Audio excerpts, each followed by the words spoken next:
sekaligus iklim di bumi yang memicu proses peningkatan suhu rata-rata di atmosfer laut dan daratan di bumi. Kejadian-kejadian signifikan ditandai dengan beberapa fenomena. Penyebabnya ada yang pertama ada efek rumah kaca. Karbon dioksida atau CO2 dihasilkan dari kegiatan bumi seperti pernafasan serta hasil pembakaran bahan bakar menyusuri bumi.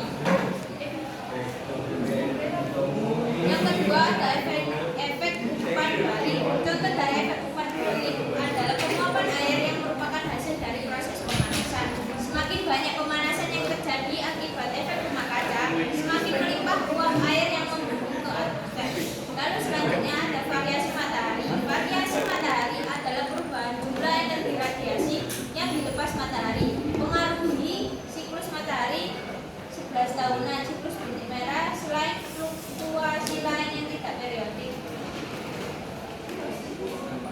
Dampaknya utama iklim dan stabil. Faktor yang mempengaruhi iklim dan cuaca adalah sinar matahari. Selain itu juga tekanan udara, gelombang udara, angin, awan, serta hujan. Kedua, meningkatkan permukaan air laut. Naiknya daerah tertutup membuat air laut akan terjadi peningkatan permukaan air laut. Ketiga, suhu semakin meningkat. Di suatu daerah mungkin akan mendapatkan keuntungan karena mengalami hujan dari lama. Keempat, gangguan ekologis. Manusia pasti tidak akan bernyaman apabila suhu memanas. Dari pemanasan ini mengganggu kehidupan. Kelima, dampak sosial dan politik. Kondisi cuaca tak menentu menyebabkan munculnya berbagai penyakit. Bagi para petani, kondisi hujan yang tak menentu bisa menyebabkan adanya penyakit. Melakukan penggunaan listrik dengan menerangi listrik secara tidak langsung, kita telah mengeluarkan CO2 pada lapisan atmosfer karena sebagian besar dari CO2 ini dihasilkan dari listrik yang berbahan fosil. 2. Perubahan kobar atau reboisasi. Kobar atau reboisasi merupakan langkah yang mengumpulkan gas CO2 dari lapisan atmosfer. 3. Tidak menumbuh pohon tumbuhan sembarangan seperti disebutkan sebelumnya. Pohon merupakan tumbuhan yang mengurangi gas CO2.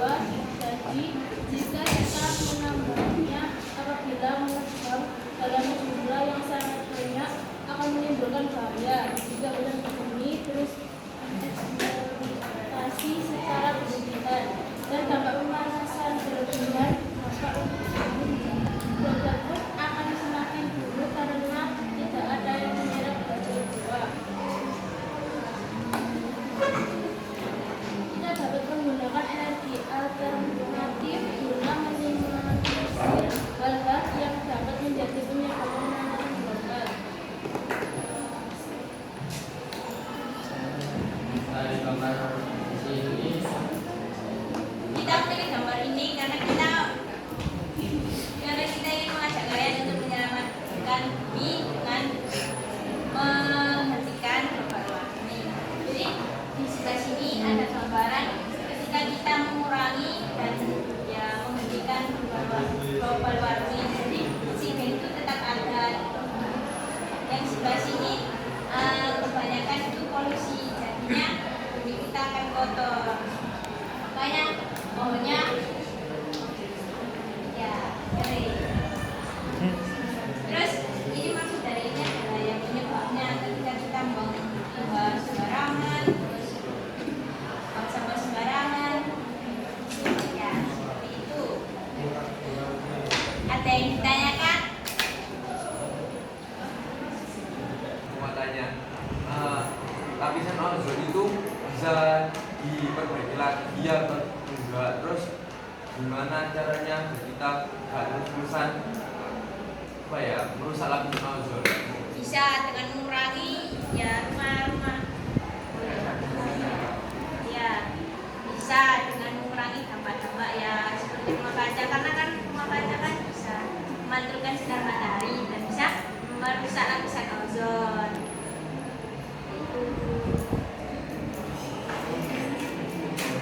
Ada yang tanyakan lagi?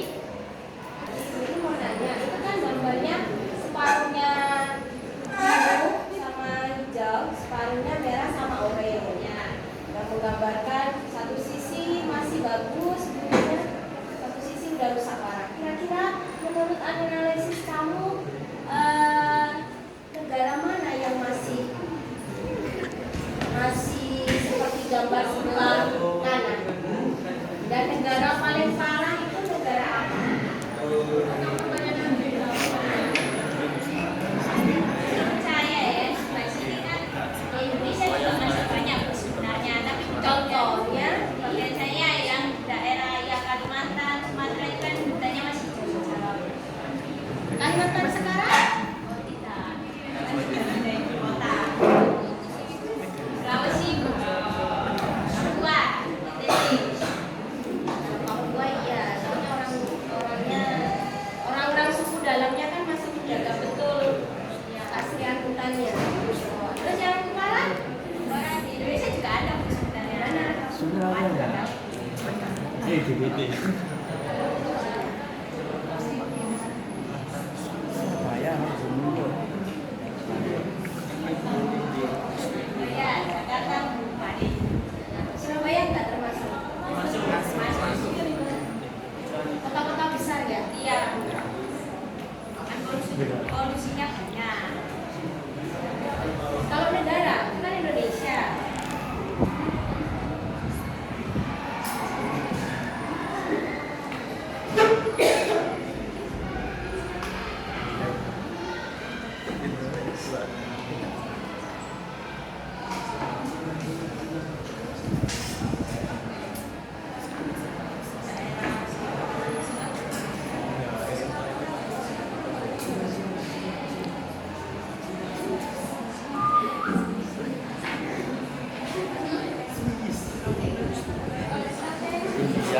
Negara kayak Korea masih bagus. Soalnya Korea jarang pohonnya kalau di Korea. Cuma emang orangnya disiplin. Pembagian sampahnya di Korea itu kan bagus sudah. Tapi mereka untuk lahan sama hutannya dikit. Kalau orang Indonesia banyak hutannya, orangnya yang nggak disiplin. Kalau negara Eropa New Zealand, New Zealand tahu? Swiss Bu. Ya, daerah Swiss. Itu kan jernih banget ya. Sampai selokannya loh jernih. Yang terburuk. Ya, India Bali. India itu 11-12 lah sampai Swiss. Itu jorok sana.